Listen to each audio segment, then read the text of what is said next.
All right, let's jump in and get started. Thanks again, everyone, for joining this month's session. This live product demo, we're going to be covering capturing leads and opt-ins. And then at the end, we're going to be going through our new AI experience offering and do a little demo and show you how easy it is to set that up in the platform.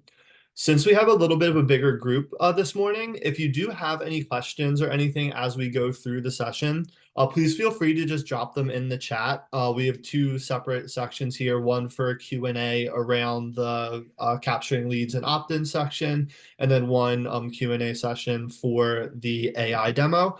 So if you do have any questions as we go through, instead of unmuting everybody, just drop them in the chat and we'll go through and take those questions as they come in. With that said, let's jump in and get started. So today's product demo, what we're going to be covering, like I said, is covering leads and opt-ins. We're going to start by talking through best practices when it comes to setting up a leads and opt-ins experience. Also talk about some benchmarks as well for what we've seen in the past for the different Wyng experiences that really are targeted on helping you collect leads and new opt-ins for your mailing lists. After that, we're going to then jump in and walk through some experience examples that different clients have put together and kind of talk through some of the cool features that are involved there that are available when you're running these types of experiences within the platform. After that, we're going to jump into the builder and show you how quick and easy it is to build out an experience that's focused on capturing leads and opt-ins. From there, we'll break a little bit and have some time for Q&A if there are any questions that you have about the lead and opt-in capture piece. Then at the very end of the session, we're going to jump into that AI experience demo. We have a fun mock-up that our team put together to show you that we can go through. I'll walk you through it for the first time, and then we also have a QR code where you'll be able to go in and play around with the experience yourself. Then after that, we'll jump into the builder and we'll show you how easy it is to go ahead and put together one of these AI experiences. And then after that, if you do have interest in learning more about or participating in our early access program for AI, I'll kind of talk about what those steps are in order to get access to these new AI features that are going to be available within the Wyng platform. That being said, let's jump in and talk through best practices when it comes to capturing leads and opt-ins from consumers. So when you're putting together and thinking about putting together a leads and opt-in style experience, the first thing that you want to do, and this kind of ties in bullet point 1 and 2, is you want to keep the information that you're asking from the user brief and have a plan for that data that you're capturing from the user. You're going to see if, say, the goal for the experience is just to capture an email opt-in to add to an email opt-in list. For something like that, if you only plan on using an email address to add to a mailing list to start getting a user in that email cadence, I would recommend only capturing an email address and having an opt-in checkbox. The fewer pieces of data that a user has to give you on the form, the higher your conversion rates you're going to see, just because it's less steps and less process that the user who's engaging with the experience has to take. That being said, say you wanted to know, you have a plan to get them, say you want to send them like a mailing, like a coupon or something like that. In this case, you would want your mailing address. So as long as you have the plan for why you're asking for that piece of data and you have a plan to use it to give some type of value to that user, go ahead and ask it. But really, when you are running a program like this, make sure that you're capturing the least amount of information that is needed for your end goal for why you're engaging with the user. And that's really going to boost your what's it called, your conversion rate when it comes to the experience. Next is location, location, location. So not only where you're putting these experiences, but also how you're getting them in front of your users. So whether that be embedding it on like a homepage of your site or a sub page dedicated directly to that experience. Other ways you could do it is have the experience live in like a sticky bar on your site, like things like that, making sure that they're easy to find on your website. And then also that you're driving users to it. You could put together the best looking data capture experience. And if no one's seeing that page and no one's getting driven there, it's not going to perform. So when you put together these experiences, not only make them look good, make sure they're capturing the information that you want to capture from a user, but also don't forget to have a promotional plan around them too. Whether that be email blasts, social ads, say having like a space on your website where you're calling out, whether it be like a slider and like a header somewhere on your homepage, or some other space on the website where you're letting people know that, hey, this experience exists, you should go over and check it out. So location not only of the actual experience itself, but location of your promotional materials around that experience, also very important. Then another thing to keep in mind is the value exchange piece. What is a user going to get out of giving you their information for signing up for this lead and opt-in style experience? Some of the common ones that we see here are prizes for sweepstakes. Two schools of thought here when it comes to prizes. One is the big grand prize, say it's like $100,000, $50,000, something like that. You have a big target, big price tag when it comes to the final prize. We see that a lot. However, we also see people breaking up that total prize pool too. And a lot of the times we actually see the broken up prize pool do better when it comes to total conversion rates. Say if you have that, say it's a $50,000 prize pool in total, and you're either offering it as a one-time of $50,000 to one grand prize winner or $51,000 prizes. A lot of the times with those broken up prize pools, we see those perform better because people feel they have a better chance to win, and there's a better chance that they can get something out of the experience. So when you are thinking about what kind of prize pool you want to offer, keep that in mind as you're strategizing around what that you want that to look like. Another popular value exchange that we see with our Wyng experiences is offering coupons and discount codes via our rewards component.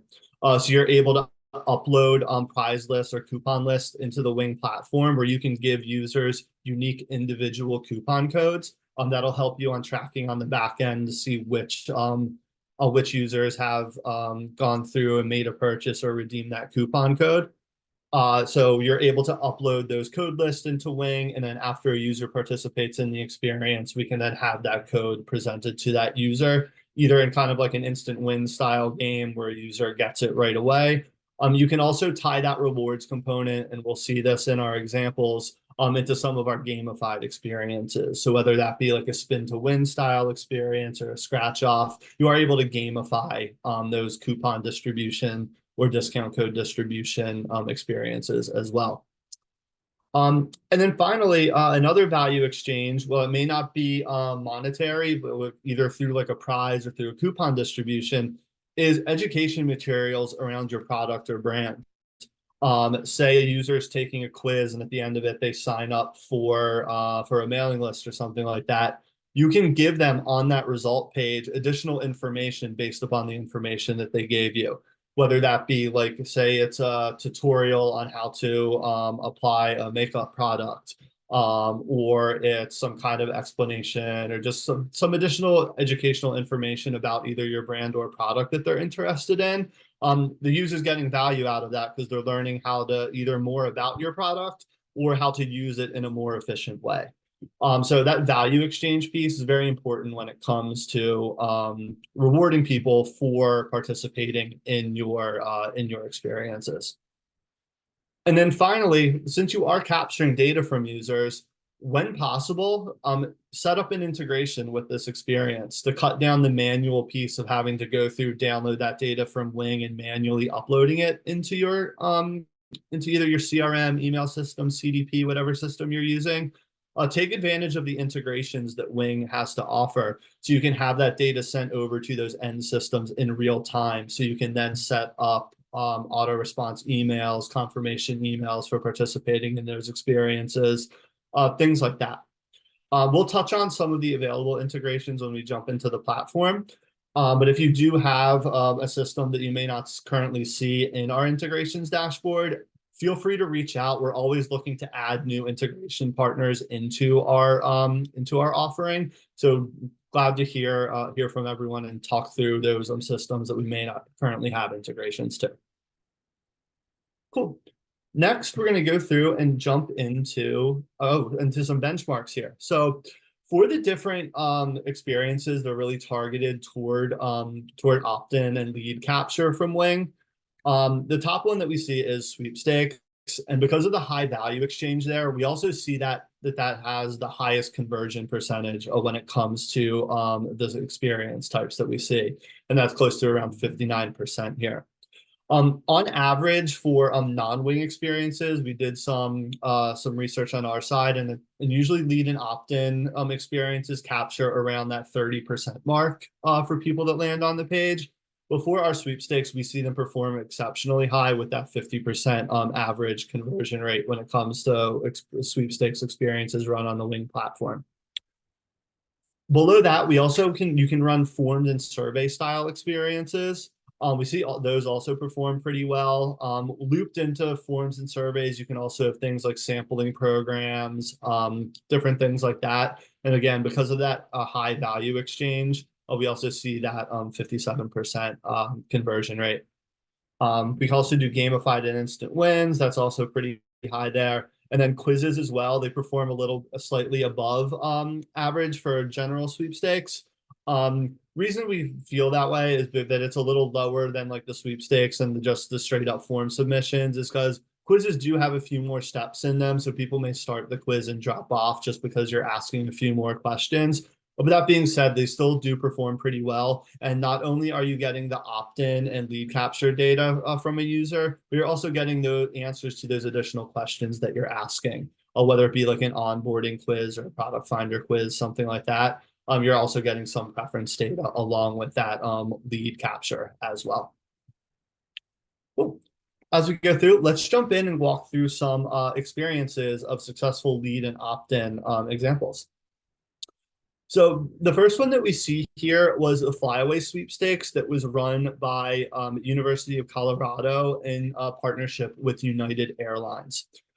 So what this was, users could come in here, sign up to participate in this experience, and they were winning flights and tickets to go see the University of Colorado football team play. Now, the cool thing about this experience that Colorado and United did was they had targeted two specific segments of users, specifically people who either were United Airlines Mileage Plus members or people who were not. If you were a United Mileage Plus member, you could come to this abbreviated form, fill it out, put in your United Mileage Plus number, and we would authenticate that that was a Mileage Plus account, and then it would enter the user into the experience. Then, on the other side of the coin here, if you were not a United Mileage Plus member, you could click on this button here. And this form was integrated into United's Mileage Plus API. So not only were you going through filling out the form and entering into the contest or the sweepstakes here, you were also generating and creating a Mileage Plus members account. So it would put you into the Mileage Plus user flow, and they would send out an email to help you finish off your registration for that account. So this was really helping the United team drive new lead signups for their Mileage Plus membership. So again, a great way of not only offering a really killer prize when it comes to the value exchange piece, but definitely taking advantage of the integration piece to get people to not only sign up for the contest, the sweepstakes side, but getting them to register an account with United that way. Cool. Next, we'll go over to some of the gamified experiences. So this was a spin to win experience that the Shandong team ran. And the way this was promoted was actually at live events. So they had QR codes at different bars and restaurants across New York and Chicago. And the user could scan that code, fill out the form to sign up for some Shandong marketing materials. And after you went through and entered in the form, you got landed on this spin to win where you could go ahead, spin the wheel on your phone, see what prize you won, and either pick up that prize in person at the event that you were at, or you could then go ahead if there were a few bigger prizes that they would also ship to you. So that's why they were capturing. Again, they had a plan as to why they were capturing the mailing address for that experience. And again, great creative by the Shandong team here to put this together. They performed pretty well for them in terms of engaging users at those live events. And it also helped bridge that online to offline gap that they had, where instead of having people fill out paper forms and having to manually import that, they used Wyng to handle the data capture at those live events, so they could have this ported directly into their CRM and email system. Cool. The next example here, this was an experience that we ran with Xero last year, where people could go through and nominate either their businesses or a person in their life's businesses to go ahead and get a funding grant.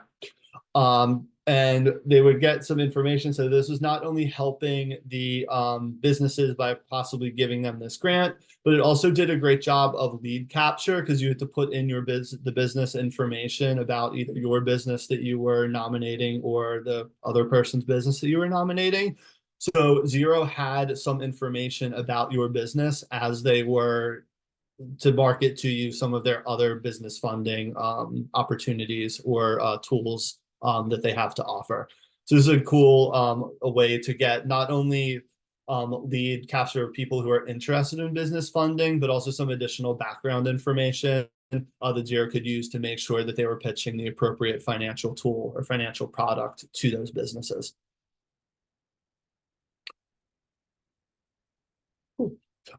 This experience, this was a Lunar New Year recipe campaign that the team at NOR in Canada and the US ran with us.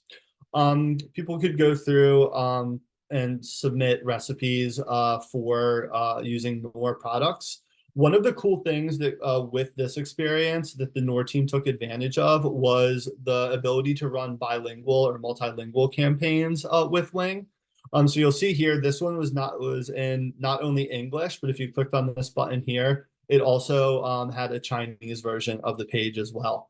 So they were easily able to go and create this English and Chinese version of the experience within the platform to support those multi-language experience types within the Wyng platform. Cool. And then finally, we have a Find Your Style quiz that the team over at Built with Ferguson put together. And the way this works is this is a quiz that asks users for their home interior design style. And then after you go through and answer these questions, you would then fill out a form signing up for some additional marketing material from Ferguson, and which would allow them to go out and reach back out to you with some personalized recommendations or personalized product offerings based upon the style that you gave them. So you would answer the quiz questions, fill out this form, and they also did a great question here in the form asking, what do you want to receive emails about? Is it promotions and sales, different content, or inspiration for your interior design project? So they did a great job of not only having people sign up for the lead and opt-in section, but also capturing some of that preference data for users for you to market to users on a more personal level. Awesome. So those are the examples. Next, what we'll do is we'll show you, we're going to jump into the builder and just show how easy it is to build out one of these lead and opt-in generation experiences. So over here, so we're in the builder. The first thing you'll do is you'll go through and you will name that experience. So after we name it, we'll jump right into the builder. So we're going through our opt-in template.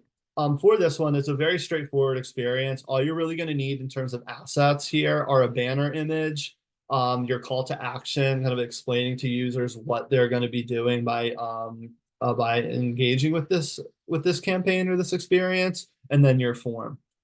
In order to come in here and update the image, you can open up the component by either clicking on the top like thicker header here, or you can click on the pencil icon and that'll open up the component.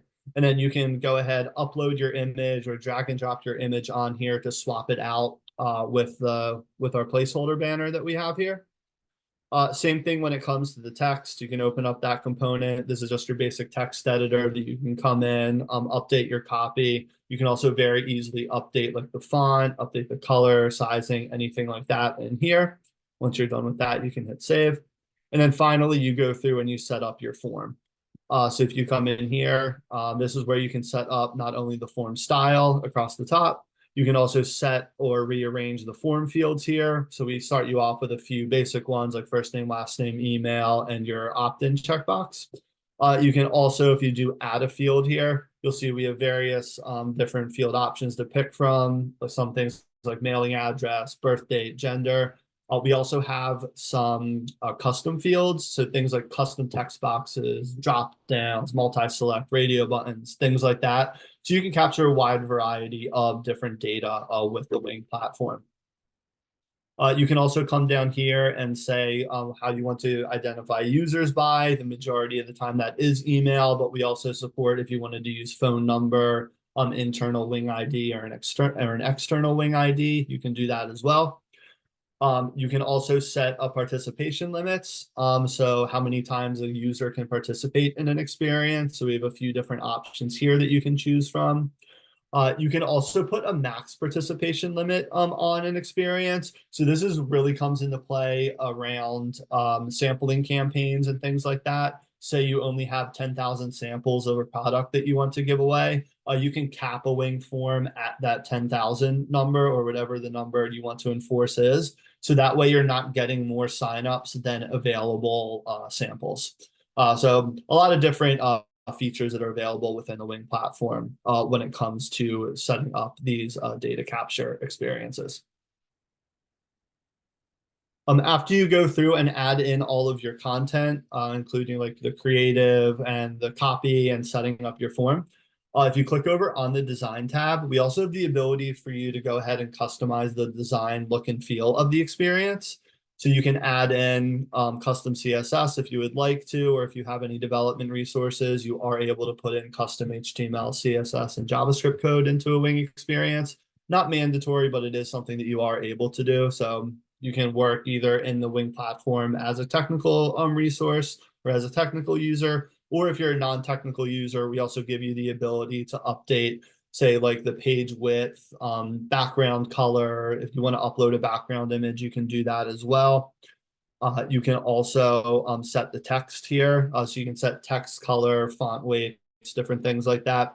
We've also made recent improvements to importing fonts into the Wyng Builder. So not only can you add your own Google fonts into the campaign by putting in the Google font name and clicking add, you can also now very easily upload your own proprietary fonts or custom fonts that your brands are using into the builder. Again, no code involved in this now. You can just go ahead, host it in our brand content library, and then toggle on any of those custom fonts that you've uploaded.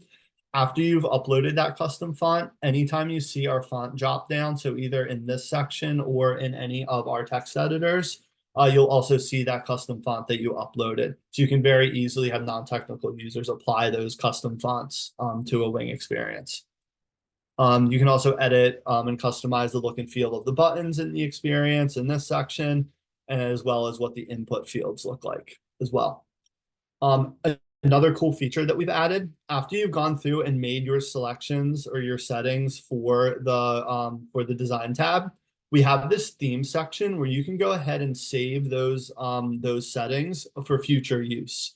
So say if you want to go through, and in this case, say we set up one for a Wyng branded theme, you could set that up. And then when we come back in here, if you just go through and click on the theme type that you want to apply, it'll automatically apply those preset settings for you. Again, kind of like a time saver when it comes to making the branded creative settings for your experiences. Cool. Cool. So that's how easy it is to go in and set up one of our opt-in or lead capture experiences in the Wyng platform. So before we move forward, any questions around either best practices for capturing leads and opt-ins, any of the examples that you've seen so far, or that quick walkthrough of how easy it is to set up one of those lead and opt-in capture experiences within the platform?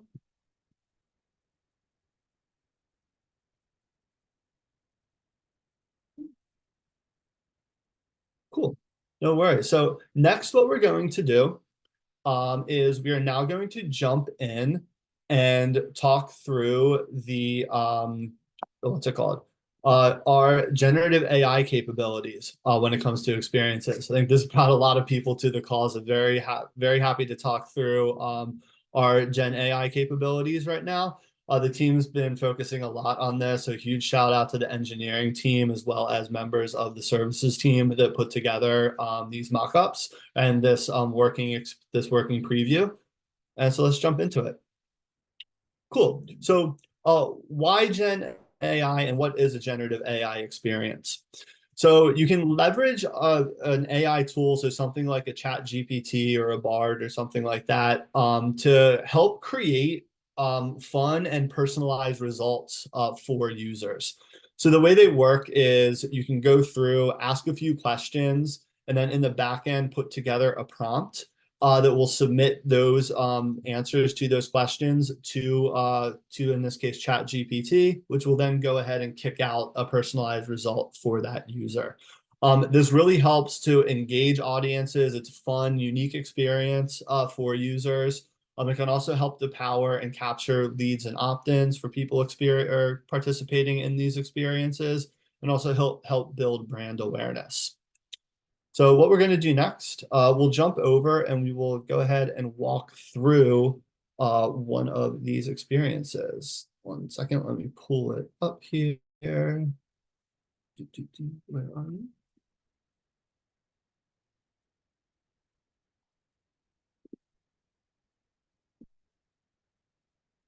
you?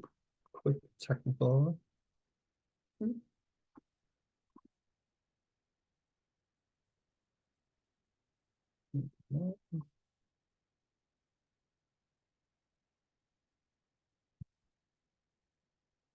Sorry about that. Quick.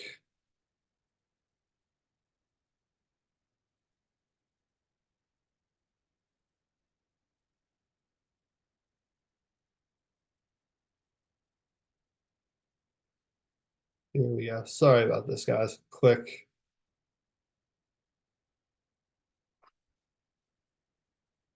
You gotta love a live, a live demo there.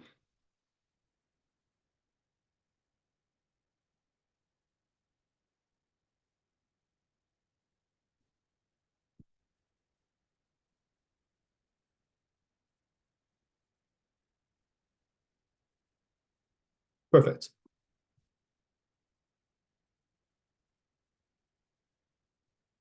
Perfect. So what we put together, this generative AI experience is going to help you put together a recipe dinner plan for cooking dinner or cooking a meal. So what you go through is first you're going to ask these users a few questions. So how many people are we cooking for? Let's say we're going to cook for 2 people. Are there any dietary restrictions? Let's say I want to eat halal. What kind of cuisine type are we craving today? Let's say we're craving Mediterranean. And then how much time do I have available to cook? Let's say 60 minutes here. And what's your cooking skill level? We'll say we're just a home cook here. So what we do is we answered those questions. These are now being processed on ChatGPT side in this case. And what it does is it's going through and kicking out a what's it called, a recipe based upon all of the answers to those questions that you just answered. After you get your result here, you can then come through. You can either retake the quiz if you want to change up the inputs that you gave the system.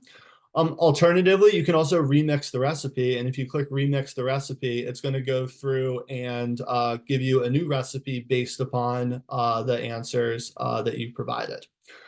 So again, a cool interactive way to get people personalized results based upon the answers to the questions that they provided in this experience.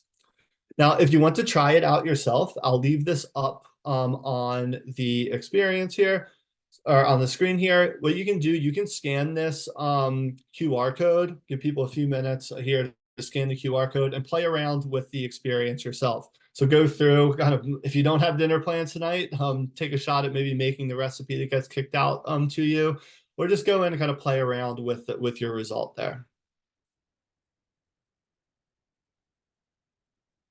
We'll give people a few minutes to go ahead and play around with that.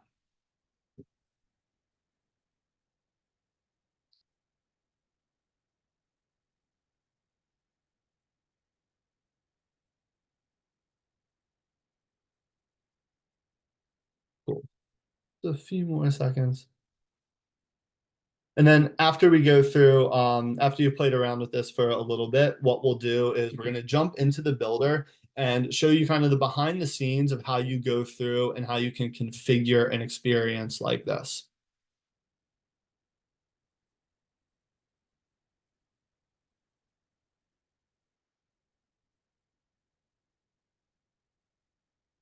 Perfect. Let's jump over and jump into the builder. We can kind of show you how you build out this experience type.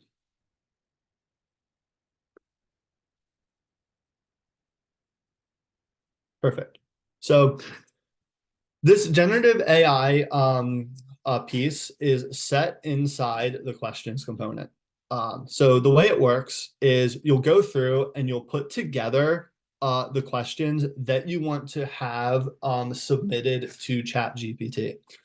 So in this case, since it's a recipe builder, we have things like how many people are you cooking for? What kind of cuisine? How much time do you have? And then say our last question, what is your cooking skill level? So say we come in here, we'll say we're a beginner, a home chef, or a master chef. You can also, if you want to add in additional questions, you can again do that by clicking on our plus button here and adding in different questions. Once you have all of your questions set, you'll then come over to the results tab. For the generative AI questions, the majority of the time you're going to be using the default result. So everyone will be landing on this specific result. However, on this drop down here where it says select the behavior of this result card, you'll see this generative AI piece here. So you can select that. And then from there, this is where you configure what is being sent over to the generative AI model in order to put together and spit out those AI results. So the first thing that you'll do is you'll enter in your AI prompt. So in this case, we want the AI to output generate a dinner recipe with a list of ingredients instructions based upon my answers.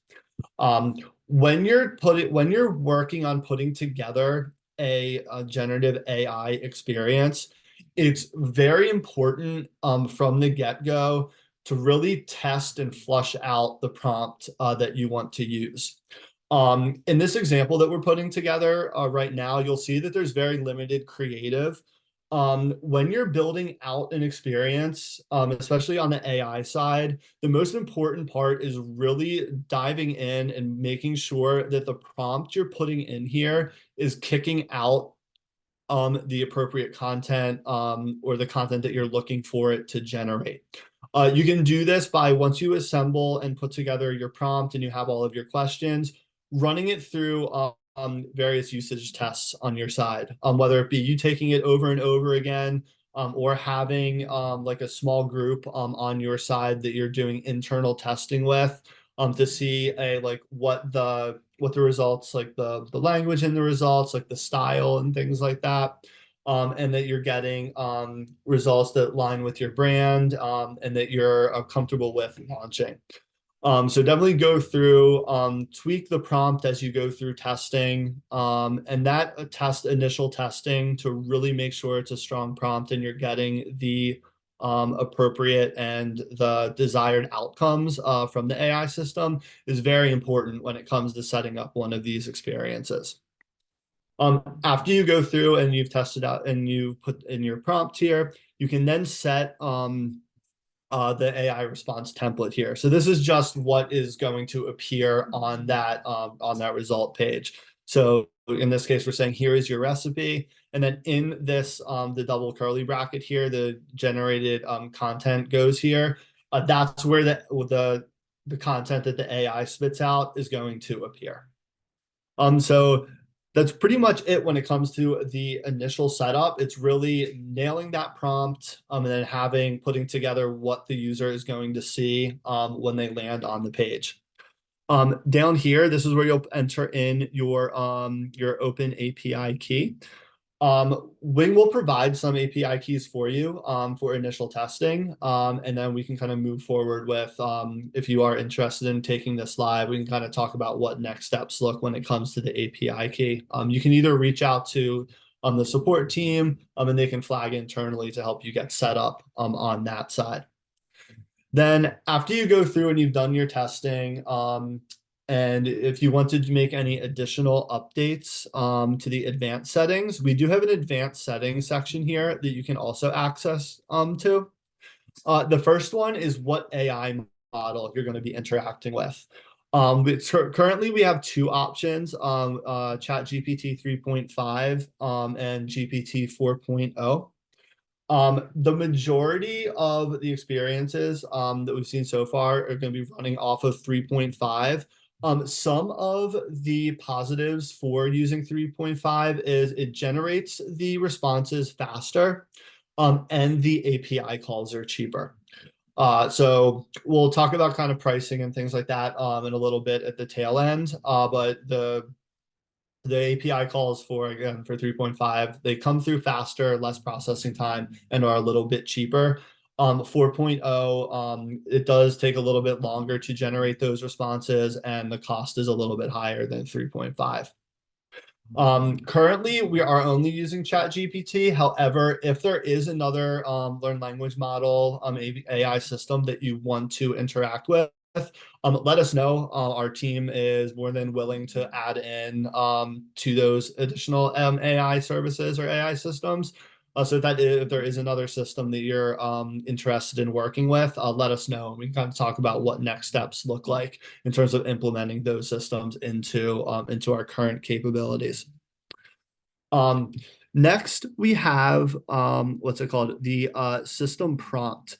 9 times out of 10, you will not need to touch this. This is just kind of letting the AI system know what it's about to receive. So in this case, it's saying that you're going to be provided with answers to a set of answers and questions, and then use those answers and questions to answer the prompt that you have been given. The one thing where you may want to adjust this is you can also help set kind of the personality that the AI will respond with. So say in this case, say we wanted, we'll have fun with this. Say we wanted the AI bot to respond like Gordon Ramsay when you're giving this recipe, start insulting you a little bit, getting a little sassy. You're able to put in, so not only where you're going to be getting these answers and questions, but also respond to the prompt like you are Gordon Ramsay or something like that. So if you want to kind of nail the brand personality, this is where you can go ahead and put in something like that. Response temperature is how random the response is. So if it's going to be more on the deterministic side, that's going to be very kind of very straightforward, not too random. You're also not going to see a wide variety in the responses that come back. You don't really want to go over balanced right now. When it gets to creative, it's going to be a little scattered from what comes back from the AI system. So we've found that the current setting for where it is, like right around the balanced area, works best. But if you did want to play around with that, you can kind of play around with the response temperature for what the responses look like when they get kicked back. Um, we also down here, we have the allow regeneration. So that just adds that remix button that you saw. So if you do want users to be able to kind of replay and remake that call with the existing answers to their questions, keep that checked. And then down here, we have the select questions to ignore. So if you are asking questions in the experience that you don't want to be included in the data set that the AI is going to analyze to give you an answer, you can go through and you can select specific questions for the AI to ignore. Pretty much, we're not sending that data over or those answers over to the AI system. So really easy to go ahead and kind of discard specific questions if it's not going to be applicable to the outcome that the AI system is kicking out there. Cool. And then yeah, and then once you're done with that, if you hit save, you pretty much have your experience ready to go. And then you can go through and you can do some testing. So if we go say click this out into preview mode here, we'll go through, take this, say table for two, let's do tie. We got 30 minutes and we'll say I'm a master chef when it comes to Thai food. It'll go through, it'll make that call. We'll go through and do the generation here, and here it'll kick out that recipe. Um, as we said before, like in the beginning of setting this up, really the key testing here is making sure that that prompt really nails what you're looking for the AI to generate. So definitely do a lot of testing around the prompt creation. And then once you have the prompt set and you're liking the results that you're getting back from the AI in terms of the content that it's putting out, then you can kick this over to your design team to kind of put together the more dressed up version of the experience where you can have like all of our like their fun like creative around the first experience that we saw with the header images and everything like that. Um, any questions around the AI piece, whether it comes to setting it up, what you saw with the recipe generation card or anything like that? Before we talk about how you can express interest and kind of gain access to the early access program.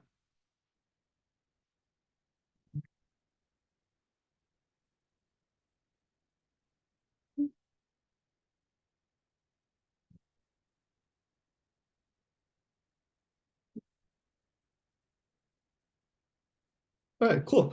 So no questions coming in, but if you are interested in gaining early access to the AI capabilities program, what you can do is you can either reach out to support@wyng.com and they'll route internally to have someone reach out to you about next steps. Or if you want to talk to your account executive or account representative and let them know that you have interest in the what's it called in the program, they can get the ball rolling on that.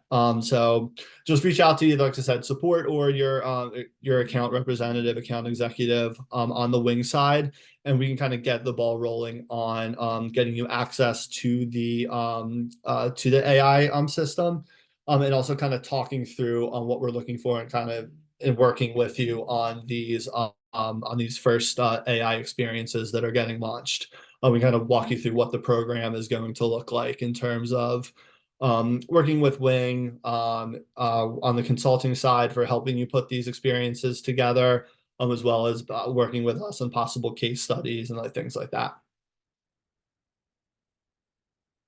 Awesome. Well, I hope this was useful and I hope this what's it called? Spurred some cool creative ideas and some interest in participating in our AI early access program.